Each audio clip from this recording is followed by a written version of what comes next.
परमपिता बाबा की जय। श्री श्री आनंद मूर्ति जी के चरणों में समर्पित नमस्कार हमारे दादा एवं दीदी।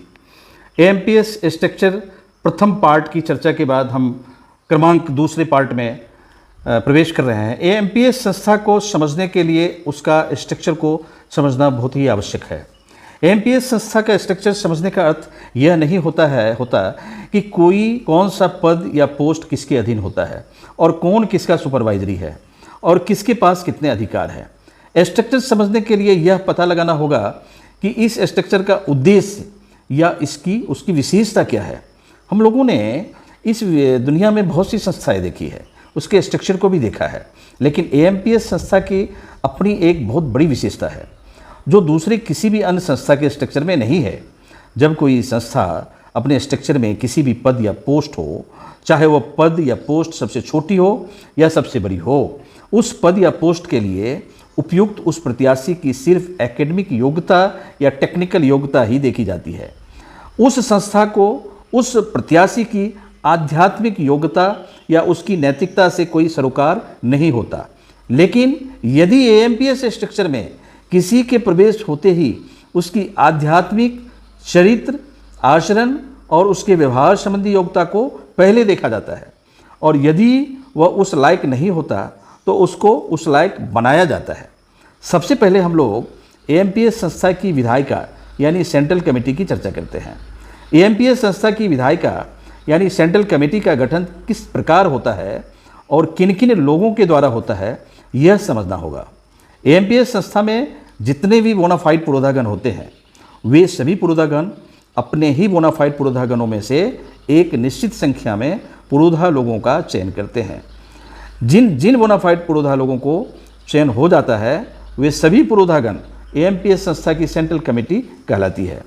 जिनका पुरोधा लोगों का चयन एएमपीएस संस्था की सेंट्रल कमेटी में चयन नहीं हुआ है, वे सिर्फ एएमपीएस के सिर्फ बोनाफाइड पुरोधा तो कहलाते हैं, लेकिन वे पुरोधा लोग एएमपीएस संस्था की सेंट्रल कमेटी के सदस्य नहीं।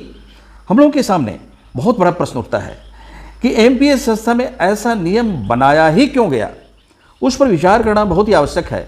यदि हम लोगों को यह समझ आ जाएगा कि एएमपीएस संस्था की विधायिका यानी सेंट्रल कमेटी का सदस्य पुरोधा की योग्यता होना ही जरूरी क्यों है, तो एएमपीएस संस्था के स्ट्रक्चर के महत्व को बहुत जल्दी समझ आ जाएगा। आनंद मार्ग प्रचारक संघ की यात्रा ही आध्यात्मिकता से होती है। साधक को सबसे पहले आनंद मार्ग की साधना पद्धति को सीखना होता है, और जब कोई भी साधक साधना सीखकर श्री श्री आनंद मूर्ति जी को अपना सदगुरु मान लेता है, तब वह श्री श्री आनंद मूर्ति जी का शिष्य या फॉलोवर बन जाता है।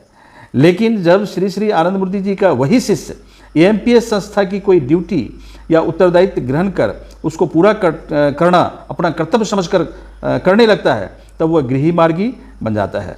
और हर गृही मार्गी साधना करते हुए 16 पॉइंट्स और यम नियम का पालन करते हुए सद्विप्र बनने का प्रयास करता है, और आगे चलकर वही सद्विप्र या तो स्वयं भुक्ति प्रधान बन जाता है या अपने डायोसिस के सद्विप्रों में से किसी सद्विप्र को भुक्ति प्रधान को चयन करने में अपना सहयोग करता है।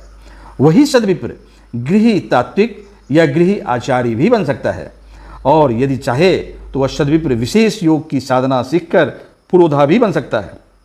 और जब वह गृही सद्विप्र पुरोधा बन गए तो उस गृही सद्विप्र पुरोधा प्रमुख भी बन सकते हैं।